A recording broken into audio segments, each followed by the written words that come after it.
আসসালামু আলাইকুম ফ্রেন্ডস, আজ আমি একটা ডালপুরি রেসিপি বানাচ্ছি। তার জন্য প্রথমেই ময়দাটাকে মাখিয়ে নেব। এর মধ্যে দিয়ে দিচ্ছি 1.5 কাপ ময়দা, হাফ কাপ আটা। কেউ চাইলে এটা শুধু ময়দা বা শুধু আটা দিয়েও বানাতে পারেন। আমি এখানে সামান্য একটু আটা ইউজ করেছি। দিয়ে দিচ্ছি 1 চামচ চিনি, হাফ চামচ নুন, দিয়ে দিচ্ছি সামান্য একটু জোয়ান। এটাকে হাত দিয়ে একটু ঘষে নিয়ে দিয়ে দেব। জোয়ান এই পুরিটাকে ডাইজেস্ট করতে হেল্প করবে। দিয়ে দিচ্ছি রিফাইন্ড তেল।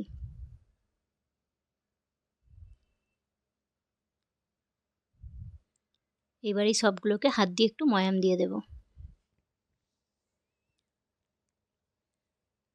এবার গরম পানি অ্যাড করে ময়দাটাকে মাখিয়ে নেব। একটা সফট ডো বানাবো। ময়দাটা খুব ভালোভাবে মাখানো হয়ে গিয়েছে। এটাকে ঢাকনা বন্ধ করে 15 মিনিটের জন্য রেস্টে রেখে দেবো। এখানে আমার 1 কাপ পুরো পানি ইউজ হয়নি, একটু পানি বেঁচে গিয়েছে। এবার প্রেসার কুকার বসিয়ে এর মধ্যে দিয়ে দিচ্ছি তেল।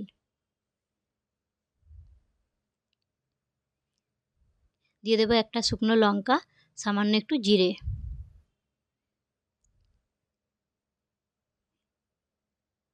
এইবার দিয়ে দিচ্ছি একটা মিডিয়াম সাইজের পেঁয়াজ, এটাকে আমি স্লাইস করে নিয়েছি ছোট ছোট করে।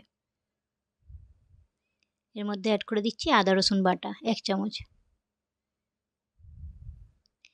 এইবার দিয়ে দিচ্ছি ডাল। এখানে আমি ডাল ইউজ করেছি ছোলার ডাল 1.5 কাপ। এটাকে আমি 1 ঘন্টা আগে ধুয়ে ভিজিয়ে রেখেছিলাম। এই সবগুলোকে একটু নাড়াচাড়া করে নেব। এর মধ্যে দিয়ে দিচ্ছি কাশ্মীরি লঙ্কা হাফ চামচ, দিয়ে দিচ্ছি হলুদ গুঁড়ো,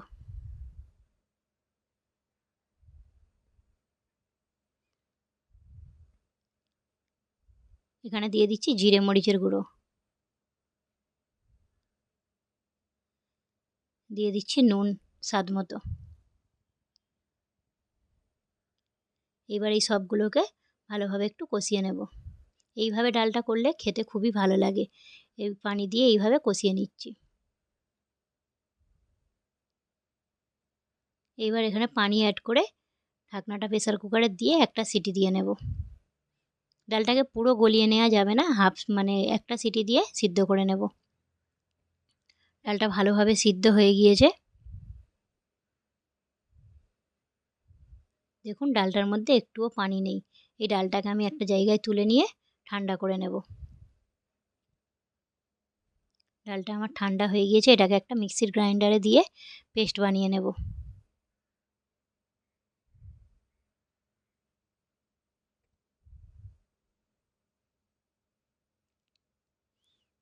শুকনো লঙ্কাটা আমি পেস্ট করব না, এটা আমি ফেলে দিচ্ছি।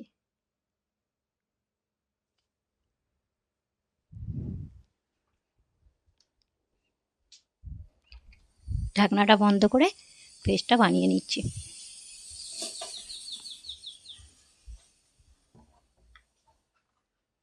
বাকি ডালটা রেখে দিচ্ছি। অন্য দিনকে আবার যখন পুরি বানাবো তখন এটা কাজে লেগে যাবে। এটা 1 সপ্তাহের জন্য ফ্রিজে রাখা যাবে ওইভাবে। এবার আটাটা দেখে নিই, সরি আটা আর ময়দা। এইভাবে আটা ময়দাগুলোকে ছোট ছোট লেচি কেটে নেব।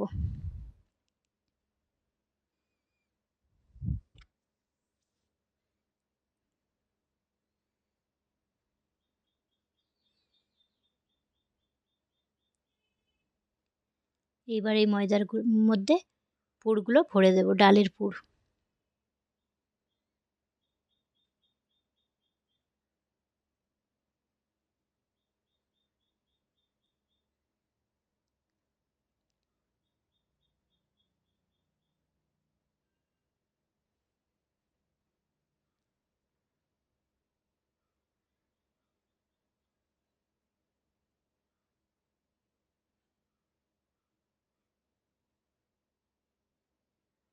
সবগুলোকে এইভাবে পুর বানিয়ে নেব। দেখুন ময়দাটা খুব সফট ছানা হয়েছে। সবগুলোকে এইভাবে রেডি করে নিয়েছি। একটু হাত দিয়ে প্রেস করে ডালটাকে পুরো সব দিকে ছড়িয়ে দেব। এইভাবে করলে ডালটা পুরো ইকুয়াল সব দিকে ছড়িয়ে যায়। এবার পুরিটা একটা বেলে দেখাচ্ছি। এখানে নিয়ে নিচ্ছি শুকনো ময়দা।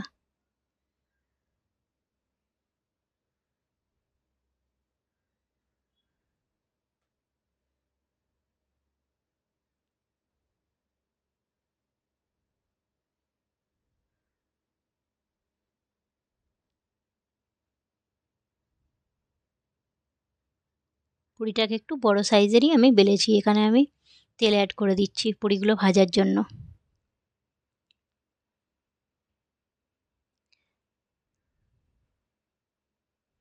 তেলটা ভালোভাবে গরম হয়ে গিয়েছে, এর মধ্যে আমি পুরিটা দিয়ে দিচ্ছি। এটা মিডিয়াম টু লো করে পুরিটা ভেজে নেব। একদম হাই হিটে ভাজলে উপর থেকে তো ভেজে যাবে, কিন্তু ক্রিস্পি হবে না, খুব একটা ভালো লাগবে না খেতে।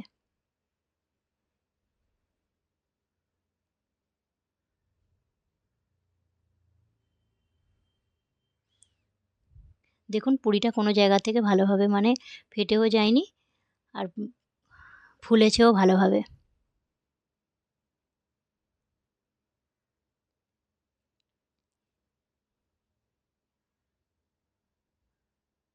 পুরিটাকে এবার আমি তুলে নিচ্ছি।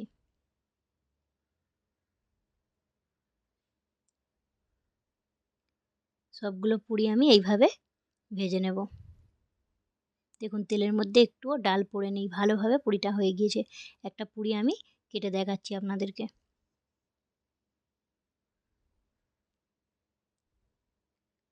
পুরিটা খেতেও খুব সুন্দর লাগবে।